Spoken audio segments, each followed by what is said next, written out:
Hello, students. It's nice to see you again. You and you and you. Good, good. Everybody's here. That's wonderful.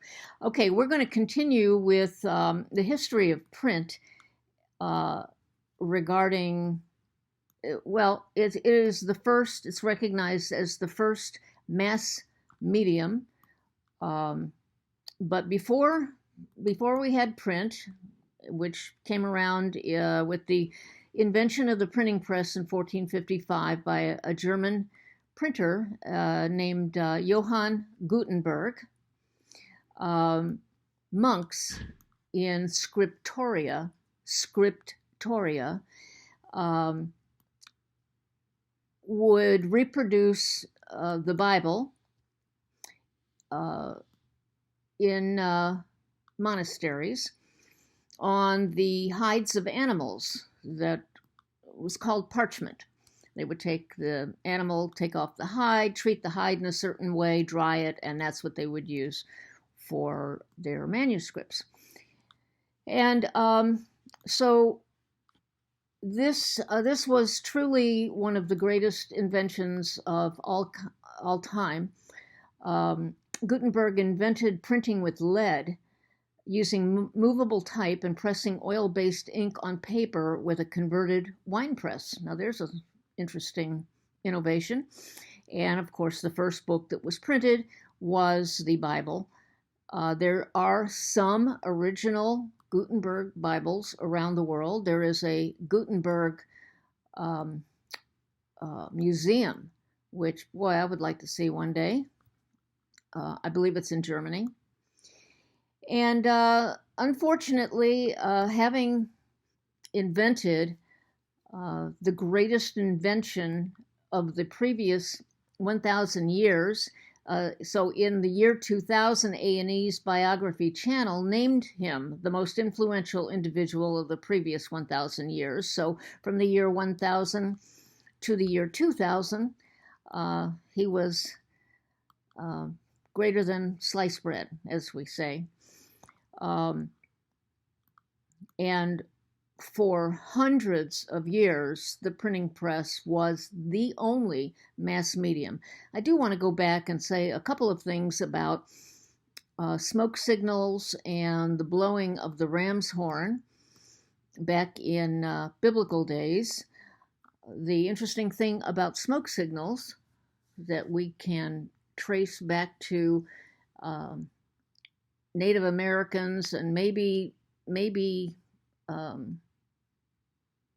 Indians from another continent. But smoke signals were able to be seen from miles and miles away, and a lot of people could be contacted at one time. And that is, of course, the definition of mass medium. It is the ability to speak, as we said in our last video, one to many, as opposed to one to one. We could communicate with a lot of people at the same time. Interesting thing about smoke signals is that they're still used today. When the Vatican elects a new pope, we watch for the smoke signals. If gray smoke comes out of the smokestack, the bishops have not made, or cardinals rather, have not yet made a decision. But as soon as we see white smoke, we know that a decision has been made. So yes, all the way to today, from thousands of years ago, we still use smoke signals. But then before that, in biblical days, we had the ram's horn, which in Hebrew is called the shofar. And you would blow on that, and you would blow on it. It could be heard for miles. There's a special way to blow on it. It's very difficult to blow, but you would do different rhythms of toots. You'd go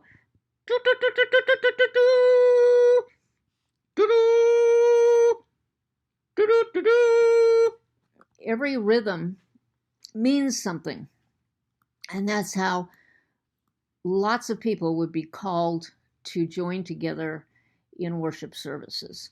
So just wanted to throw that in there. Um, Unfortunately, considering the fact that Gutenberg had discovered the greatest thing since sliced bread, he died blind and penniless at the age of 68. Um, Not a way to go after having done such a wonderful thing for humanity.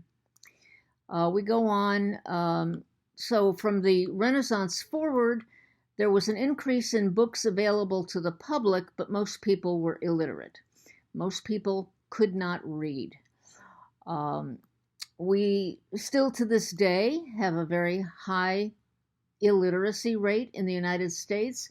It's even higher in some other countries, but it's way too high for an advanced civilization such as ours. But only Catholic priests back then in the Middle Ages and the wealthy could read and write, and that's because only the wealthy could afford to get an education to learn how, and Catholic priests learned as part of their study to be a part of the clergy. And so these were the two groups who could read, who could write, who made decisions because nobody else could read or write. People could not understand the Bible until the Protestant Reformation, when new versions were printed in English and distributed widely. So the priests would speak to the congregants in Latin in church. Not that they understood it, but that the priests would then translate it for them. In the early 1800s, textbooks played a major role in public education, which accounted for greater literacy. One of the first textbooks in America was the New England Primer. It was written by Benjamin Harris in 1688, and it introduced children to the English alphabet, the basic principles of reading, and basic Christian values. I'm going to show you what a page looked like. And here you go. And here you can see that the letter A is in Adam's fall, we sinned all. So we're learning about reading and we're learning about religion. Heaven to find, the Bible mind, B for Bible. C was for Christ, D was for deluge, drowned the earth around. So the deluge had to do with the flood and Noah's Ark. So this is how children learned to read. Then in the earliest days of print, we started to see books that were for pure enjoyment. They were not necessarily like the Bible for worship or religion. People were now writing and having printed novels. As literacy became more prevalent in America, the masses wanted to read, and they wanted to read then what they want to read now. Murder mysteries, wanted to read romances and that sort of thing. So accessible to even the poor, the dime novel in paperback form sold for 10 cents and became extremely popular. And the lady who was the first to write a dime novel was Anne Stevens. Anne Stevens wrote Maleska, the Indian Wife of the White Hunter. It sold more than, get this, 300,000 copies in its first year. Gee whiz. The book at the top of the New York Times sells 1 million. Okay, only 3 times what she sold way back in the late 1800s. So it was truly phenomenal that she sold 300,000 copies. By the 1870s, dime novels included dramatic fiction, adventures, detective stories, and romances. So we're still the same kind of people. We want to read the same kinds of things. In the early days of newspapers, the first foreign language newspaper was called Public Occurrences, both foreign and domestic, and was published on September 25th, 1690 in Boston, Massachusetts. It was only published once, but more newspapers followed. It was published without British government permission.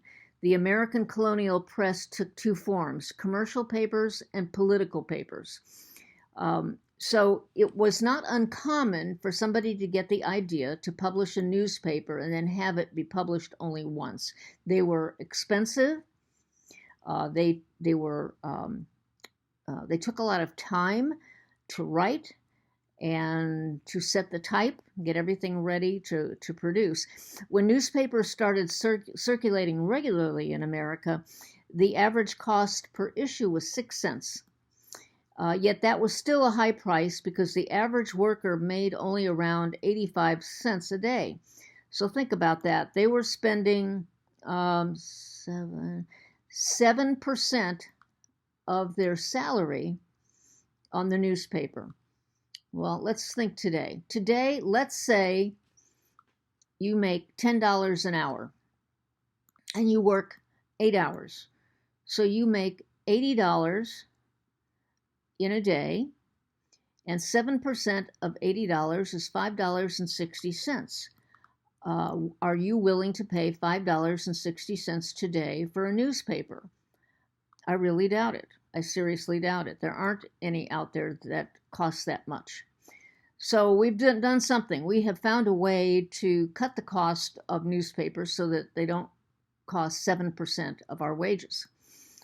So readership was limited largely to those who supported a political party, were well educated, and or rich. By 1750, most colonists who could read had access to a newspaper, although the elite remained the literate class. You're going to find out through this course that the first people to actually get to experience things are the wealthy or the highly educated. This is still true to today.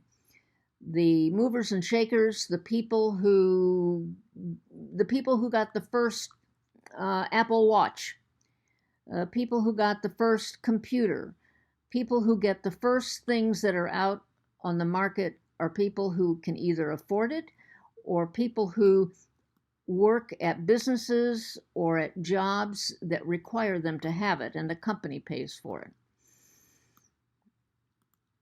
We're on 7 now. I'll stop right here.